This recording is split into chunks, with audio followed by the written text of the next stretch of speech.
My name is Rene Chakani. I'm a musician by profession, but I was born in the Congo DRC and moved to South Africa about 11 and a half years ago. Wonderful. What brought you to South Africa? There were changes in the family. My dad worked for a diamond mine company, and we were groomed to be the third generation. But then, with the changes of regime, the money of the company was taken to finance the war, and that's made the company to collapse. So we found ourselves with that structure around us. And also there were this tribalism. People point out that you are part of those who have benefited. So you just feel like you're very uneasy in your own shoe, in your own country, with your own people. But at that time, I was already starting in the music, and I wrote a song called La Presse Face, which means journalists have been erased, because a friend was journalist, got shot by exposing corruption. And I wrote a song to pay tribute to all the journalists who were killed. And then it turns out that I was arrested by the military, and they even threatened to kill me. And 5 a.m. in the morning, mom came knock on my door and said, "What do you think you're doing?"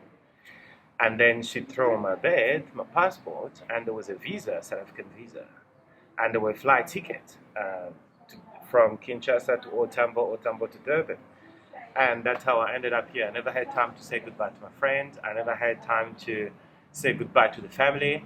So it was in like a clandestine way that they had to get it out of the country. So when I came, I couldn't speak a word of English. My mother had a brother who lived in KZN for years, and he was our only connection. So we came by August 2009, just before, after a year after the first xenophobic attack. And then I've witnessed three more xenophobic attacks since I'm here. But then you just pray and you hope for God protection, and that's all that we could do. Well, lockdown, I can say it has been a turning point. In February, I lost my younger brother, and I was still grieving. But I didn't take it seriously because I didn't know what lockdown meant. It was a new terminology for me. When they said 21 days, I was like, well, 21 days would be okay. Then they extended it, and it became this endless thing. By April, I realized that, well, I ran out of money. I was running out of food, and there is no prospect for work. Luckily, my landlady, I always thank her, Caroline Rene. She would start, like when she would cook for supper, she include me in her program. And, and then she would come and knock on my door and say, "Rene, here's your supper." There wasn't certainty. I never felt like you can't pay your rent, you don't have food, you're away from your family, and even the government program for relief doesn't concern you. But as time went by, I said to my mother, and I said, things are a bit harder. I don't know. I feel like I'm not in my skin, because I don't like to use the word I'm depressed, because I'll worry her. So I said, I just need some time of prayer, and I'll see what I could do. It might be a couple of days. And all I was praying for was just for peace, and because I felt I was losing it. Because a guy said, "Rene, my wife and I used to come to your concert, and we know what musicians are going through. We thought about you. How are you coping?" And I just felt like he was genuine, and I could tell him what was going on. And I tried to explain. He said, "Well, we have a flat that we don't use. We are more than happy to let you stay there if you so willing."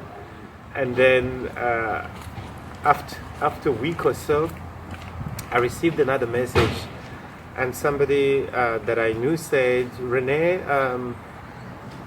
I have people wanting to come to your place with food. They've been helping people in tough time, and I've given them your name." But she didn't tell me who were those people. She said, "Give me your address and I'll pass it on to them, and they'll come to your place." That was toward the end of May. So I didn't know who they were. So I was like, this is weird. I'm not a member of the church. And all of a sudden, from where I was to those events happening to me, I had a sense of reassurance that I was not alone, and that somehow things will be okay. I don't know how, but I just had that certainty that things will be okay.